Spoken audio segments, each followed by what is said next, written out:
तो टाट जो होती है वो जूट से बनी होती है, जो कि पहनने पर बड़ी मतलब एक प्रकार जूट की जैसी बॉडी होती है, उसी प्रकार ये भी होती है, जो कि शरीर पे जब कोई पहनेगा तो बहुत चुभती है। तो टाट देने के लिए चक्रधर जी को जेल के स्टोर में ले जाया गया, जहाँ पे यानी कि वस्तु भंडार, वहाँ ले जाया गया। वहाँ पे एक जेल का एक वार्डर था। उस वार्डर ने चक्रधर जी महाराज से कहा कि मैं आपको जानता हूँ, आपके पिताजी मेरे पुरोहित हैं, मैं उनका यजमान हूँ। मैं इस जेल के जो काले कारनामे हैं उन सभी से परिचित हूँ। इसने ये है, इसने कई लोगों के, कई कैदियों की मारते मारते जान ले ली है, और इसके चाल ढाल से लगता है कि ये आपकी भी जान लेना चाहता है और आपकी जान के लेने के लिए उतारू हो गया है। मेरी आपसे यही प्रार्थना है कि आप कृपा करके अपने हाथों को उठा लें। तब चक्रधर जी ने उस वार्डर से कहा, चाहे जो हो जाए लेकिन ये नहीं हो सकता, क्योंकि श्री चक्रधर जी महाराज अपनी दृढ़ निश्चय से कभी हट नहीं सकते थे। उन्होंने कह दिया कि ये नहीं हो सकता। तो उस विपत्ति के काल में उनने टाट के कपड़े दिए, जो कि जूट के बने होते हैं, जो कि बहुत ही कड़े होते हैं और शरीर को बहुत ही दुख देते हैं। तो वे कपड़े दिए और केवल थोड़े ही कपड़े उन्हें प्रदान किए। और उस समय ठंडी का महीना चल रहा था, ठंडी का महीना था, और उन लोगों ने बहुत ही दुख श्री चक्रधर जी महाराज को दिया था। उसी बीच में चक्रधर जी महाराज बीमार भी थे, उनके शरीर पे खूब मार भी पड़ी थी। मार के कारण जो उनका शरीर था वो सूज आया था और ज्वर भी बहुत हो रखा था। शरीर पर चेचक के दाने भी निकल आए थे, और नारियल का जो टाट है वो उस पर बहुत ही चुभ रहा था, और पूरा जो शरीर था वो खुला हुआ था, बस कुछ ही अंग ढके थे। तो इस प्रकार विपत्तिमयी श्री चक्रधर जी महाराज का जीवन व्यतीत हो रहा था, जिसमें उन्हें बहुत ही कष्ट मिल रहे थे। चक्रधर जी ने एक व्यक्ति से, वहीं जेल का सहायक जेलर था जो कि मुसलमान था, उस मुसलमान से उन्होंने कहा कि देखो भैया, मुझे बहुत कष्ट हो रहा है, ये नारियल की टाट मुझे बहुत ही गड़ रही है, तो मैं चाहता हूँ कि आप मुझे इसकी जगह दूसरा कोई कपड़ा दे दें जिससे ये मुझे गड़े ना, मुझे बड़ा दर्द हो रहा है। तो अब क्या होता है, वो जो जेलर था वो मुस्लिम था, उनके मुंह के ऊपर पान की पीक थूक दी। तो इन दिनों को सोचते थे जब बाबा, तो उनके मन में कई बार आता था कि राजनीतिक क्षेत्र के जो लोग हैं, नेतागण हैं, उन्होंने तो इस कष्ट की कभी भी कल्पना भी नहीं की होगी, जो अंग्रेजी शासकों ने देश सेवकों को इतनी भीषण भीषण यातनाएं, दुख दिए हैं, कठोर यातनाएं दी हैं, जिसे इन सेवकों ने, देश प्रेमियों ने सहा है। उस तन्हाई की कठोरी में, नग्न शरीर में ज्वर पीड़ित चेचक ग्रस्त नारियल की टाट में किस प्रकार जाड़े की रात काटते थे, वह तो मैं भुक्तभोगी ही जानता हूँ। ये सब बाबा बताते हैं सबको। जेल में बाबा को हल्का विष भी दिया गया था।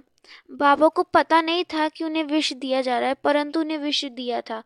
विष की प्रतिक्रिया का ये स्वरूप होता है कि उनके मुख के भीतर घाव हो गया, और जेल से बाहर आने पर के बाद भी बाबा के मुख से वो जो घाव था वो निकला नहीं, वो उभरा रहा और दिखलाई देता रहा।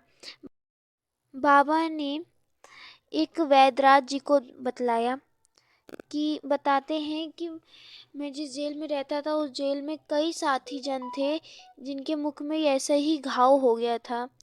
जब वैद्यराज जी ने देखा तो उन्हें समझ में आ गया कि ये विष जनित वर्ण है, यानी ये पॉइजन केस है। बाबा ने भावी जीवन में पुस्तकों के आधार पर बहुत सी प्रतिक्रियाएं करी, जिससे वो इसको स्वयं ही ठीक कर सके। वो ठीक भी हुआ, लेकिन उसने पाचन स्थान पर बहुत ही दर्द पहुंचाया और वो रहा, जीवन भर रहा, और आखिरी में चक्रधर जी के शरीर में वो अंत तक चिपका रहा। तो उस तन्हाई के समय में, कठोर समय में चक्रधर जी अकेले पड़ गए थे और स्वयं उतने बड़े कष्टों को स्वयं जूझ रहे थे, उसे झेल रहे थे। तो चक्रधर जी महाराज ब्राह्मण परिवार के थे ही, वैष्णव वातावरण था ही उनके घर का, बचपन से ही उन्होंने देखा। तो इसके अतिरिक्त तो गांव के जो कुम्हार थे वो एक गाया करते थे भजन, तेरे मालिक हैं दीनानाथ, सोच मन ही काहे को करे। तो ये भजन उनको बार बार याद आया करता था। और जिस दिन से मेजर बर्क ने चक्रधर जी को घूंसे से मारा था और गहरी चोट आई थी, उसी दिन से चक्रधर जी महाराज ने मन ही मन में भगवान का नाम सुमरना शुरू कर दिया था। चक्रधर जी सुमरते थे शंकर श्याम राधे श्याम सीताराम, सारे नाम जो भी उनको प्रभु के नाम याद थे उन सबको जपते थे। यही चक्रधर जी के मंत्र हो गए थे, यही नाम उसका जप वे करते रहते थे। उस संकट में इस छोटे से मंत्र का निरंतर जप हो रहा था और निरंतर हो रही थी ऐसी प्रार्थना की भगवान शंकर से कि प्राण भी बचे और प्रतिष्ठा भी बचे। चक्रधर जी तन्हाई वाली कटोरी में पड़े हुए थे। उसी दिन चक्रधर जी को एक दिव्य अनुभव हुआ। वो दिव्य अनुभव चक्रधर जी महाराज को संध्या के समय होता है। उस कोठरी से गया का एक दूर स्थित पर्वत दिखलाई देता था, जिसका नाम था ब्रह्मयोनि पर्वत। इस पर्वत के शिखर पे एक वृक्ष था। यह बहुत ही बड़ा, विशाल और लता पताओं से भरा हुआ था, घेरा हुआ था। लताओं की छाया में भगवान शंकर खड़े हुए हैं। वहां से भगवान शंकर के दर्शन चक्रधर जी महाराज को हो रहे हैं। उनका हाथ अभय दान की मुद्रा में उठा हुआ है और चक्रधर जी से वो क्या कहते हैं, तुम निश्चित रहो, तुम्हारा कुछ नहीं बिगड़ेगा, मैं तुम्हारे रक्षा में हूँ। ऐसा भगवान शिव ने स्वयं चक्रधर जी महाराज से कहा। तो चक्रधर जी को भगवान शिव के दर्शन करके बड़ा ही शांति मिला, क्योंकि भगवान के प्रभु के दर्शन हो गए। तो हृदय में ये बात आ गई कि अब तो प्रभु साथ में, तो चिंता की क्या बात है, प्रभु का साथ मिल गया। तभी चक्रधर जी महाराज के मन में एक विचार स्फुरित होता है कि यदि मेरा यहाँ से तबादला किसी दूसरे जेल में हो जाए तो कितना अच्छा होगा और मेरे प्राणों की रक्षा भी हो जाएगी।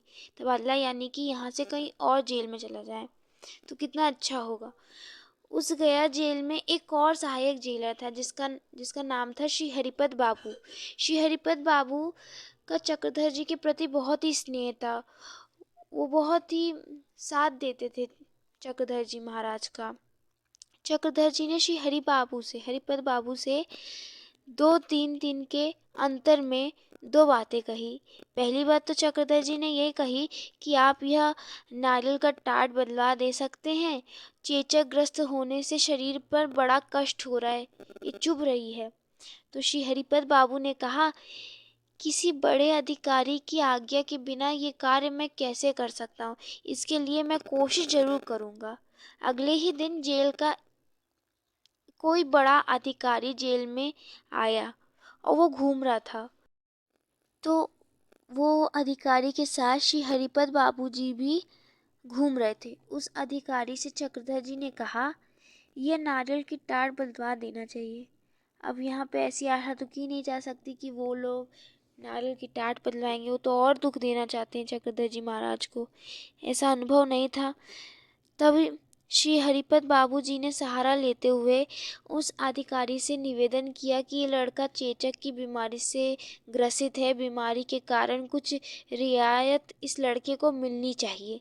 चक्रधर के अनुरोध पर श्री हरिपद बाबू ने अनुमोदन किया, उनसे बुलवाया, और उस अधिकारी ने इस बात की जांच करी इस बात की जांच करी उस अधिकारी ने नारियल की टाट को बदलने की स्वीकृति प्रदान कर दी। तो अब यहाँ पे स्वीकृति तो मिल गई, उसके साथ ही साथ श्री हरिपद बाबू जी ने चक्रधर जी को और भी सुविधाएं प्रदान करवाई। तो श्री जी की कृपा से अभी हम प्रसंग को यहीं पे विराम देते हैं। कल श्री जी की कृपा से इस प्रसंग को आगे हम श्रवण करेंगे। तो लाडली जी की कृपा से आप सभी भक्तों को राधा वल्लभ श्री हरिवंश।